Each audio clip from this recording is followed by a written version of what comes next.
રાત્રે સૂતા સમયમાં ઊંઘમાં તમે સૂતા હોય એ વખતે તમને સપનું આવે છે, કોઈ શક્તિનું સપનું આવે, કોઈ ભયાનક સપનું આવે, કોઈ શક્તિ તમને કોઈ સંકેત આપતી હોય, તમારા ઓશિગે આવીને વાત કરતી હોય, તમારા આજુબાજુ તમને કોઈ સંકેત આપવા માગતી હોય, એવી કોઈ શક્તિ તમને સપનામાં આવતી હોય, અથવા ભયંકર સપનું આવે ને તમે જાગી જાઓ, ત્યારબાદ તમને એ સપનું યાદ ના રહે.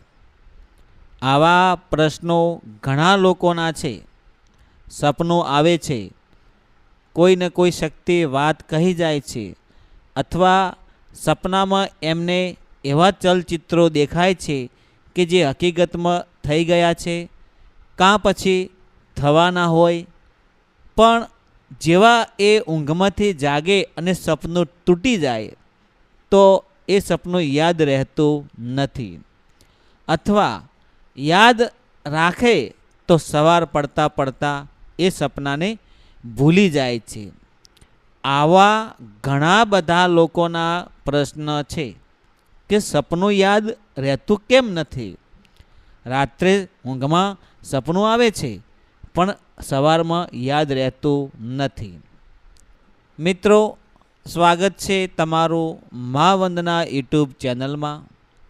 તમે બધા મિત્રો હેમખેમ સર્વ કુશળ મંગળ હશો તેવી ગુરુદેવને માતાજીને પ્રાર્થના હું કરું છું. સપનું આવે અને સપનું સવારમાં યાદ રહે નહીં, આનું શું કારણ હોઈ શકે? અથવા તો તમે માતાજીને પ્રસન્ન કર્યા છે, તમે કુળદેવીને રાજી કર્યા છે, તમે જે દેવી દેવતાને માનતા હોય એમની કૃપા તમારા ઉપર થઈ ગઈ છે. તમારા ગુરુદેવના આશીર્વાદથી, તમારા પૂર્વજોના પેઢીના પુણ્યથી એ શક્તિ તમને મળવા માગે છે. એ શક્તિ તમારા ઘરમાં વાસ કરે છે, તમારા ધારેલા કામો કરવા છે, જે શુભ કાર્યો તમે કરવાના છો એમાં તમને મદદ કરવા માગે છે. તો એ સંકેતો કુળદેવીમાં હોય, ભગવાન હોય, માતાજી હોય, તમે જેને માનતા હોય, તમે જેનો મંત્ર જાપ કર્યો હશે, તમે જે શક્તિને જગાડી હશે, તમે જે શક્તિને રાજી કરી હશે, એ શક્તિ તમને સપનામાં આવે.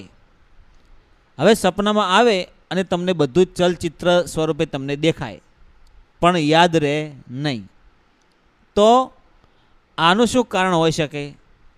એટલા માટે કે તમે હજુ સુધી જે શક્તિને ઓળખી નથી શક્યા, જે શક્તિને તમે પારખી નથી શક્યા, અને તમે એના ઉપર એવો વિશ્વાસ મૂકી દીધો છે કે એ માં કરે ખરું, જે કુદરત કરે ખરું, ભગવાન કરે ખરું, એ માતાજી કરે ખરું, તો એ શક્તિ તમને સપનામાં આવે છે પણ યાદ નથી રહેતું. એનું કારણ એ છે કે તમે એને ઓળખી શક્યા નથી.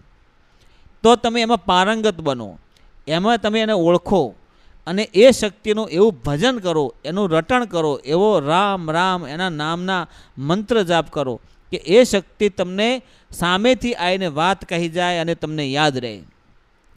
અથવા તમને યાદ ના રહે તો સવારમાં વહેલા ઊભા થાય, તમારા કુળદેવીને બે હાથ જોડી તમે નિત્યક્રમ પ્રમાણે પૂજા કર્યા બાદ તમે એમને જણાવો કે હે માં, કે હે ભગવાન, તમે જેને રાજી કર્યા છે એ જ તમને સપનું આપશે.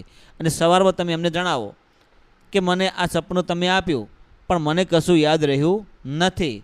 તો એમના નામથી તમે ચકલાઓને અથાશક્તિ બની શકે તો મુઠ્ઠી ભરી કે વાટકી ભરી કે થોડો 100 ગ્રામ 200 ગ્રામ 250 ગ્રામ ચકલાઓને દાણા નાખો, પક્ષીઓને, અથવા એમના નામથી કૂતરાને ખવડાવો, અથવા એમના નામથી તમે ગાયને કે કોઈ સાધુ સંતને જમાડો, કે 5 નાની નાની બાળાઓ દીકરીઓને જમાડો તમારા ઘરે બોલાવીને. તો એમની અસીમ કૃપાથી, એ પેઢીના પુણ્યથી તમને ધીમે ધીમે તમારામાં એનર્જી એટલે કે યાજ્ઞા ચક્ર એટલે કે તમારામાં શરીરમાં સકારાત્મકતા જાગશે અને એ ચમત્કાર તમને જે સપનામાં મળ્યો હશે એ તમને સમજાશે. સંકેત સીધે સીધો આપણને સમજાતો નથી, પણ એના માટે થોડા ઘણું જે બાકી હોય એ પેઢીનું પુણ્ય આપણે પૂરું કરો તો તમને એ સંકેત સમજાય અને એ સંકેત દ્વારા તમે સપનામાં જે દેખાણું હોય, જે તમને માતાજીએ આપ્યું હોય સપનું કે સંકેત, એ તમને ફળીભૂત થાય અને એ કાર્ય તમારું સિદ્ધ થાય. ક્યારે આપણે પેઢીમાં નાની નાની બાળાઓ એટલે કે કન્યાઓ, એમને તમે 5 કન્યાઓ ઘરે બોલાવીને જમાડો, અથવા કોઈ સાધુ સંતને જમાડો, અથવા કોઈ પક્ષીઓને 100 ગ્રામ 200 ગ્રામ એમાં અન્ન ચકલાઓને પક્ષીઓને દાણા નાખો, પાણી પીવડાવો, કોઈ ગાયને કોઈ કૂતરાઓને અબોલાઓને તમે ખવડાવો તો એ પેઢીનું પુણ્ય પાકે. અથવા તમે કોઈને મદદ કરો, અથવા કોઈ તમારા કમાણીમાંથી 10મો ભાગ એવી જગ્યાએ વાપરો કે ધર્મના માર્ગે હોય, તો એ ફળીભૂત થાય અને એ ધર્મ જ તમને આગળ લઈ જાય અને તમારા બધા કાર્યો અટકેલા હોય તો એ સિદ્ધ થઈ જાય. તમે અણી પર હોય તો તમે પારંગત બની જાઓ, એને તમે ઓળખી શકો. આવી સપનાઓમાં તમને જે ઝીણી ઝીણી બાબતો તમને ખૂંચતી હોય તો એનો આ સીધો જવાબ છે.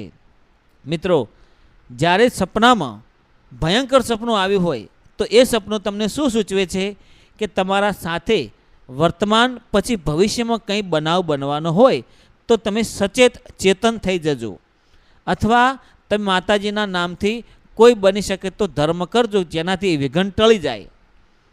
કોઈ કર્મ કર્યું હોય તો એને ભોગવવું તો પડે જ, પણ એમાં તમને રાહત મળે, એમાં તમને થોડી મદદ મળે. કર્મ તો કરેલું ભોગવવું જ પડે, પણ જો માતાજી રાજી થયા હોય તો તમને એ સંકેત સપનામાં આવી અને વર્તમાનમાં કહી જાય અને ભવિષ્યમાં શું થવાનું છે એ જણાવે તો તમારે ચેતન બનવાની જરૂર છે, સજાગ બનવાની જરૂર છે, થોડા ઘણું ધર્મ દાન પુણ્ય કરવાની જરૂર છે.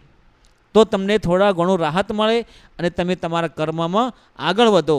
તમે જે માતાજીનું સ્મરણ કરતા હોય, એનો જાપ કરતા હોય, અથાશક્તિ તમે જે કરો એ માતાજીનું કામ કરી તમે તમારા કાર્યમાં આગળ વધો.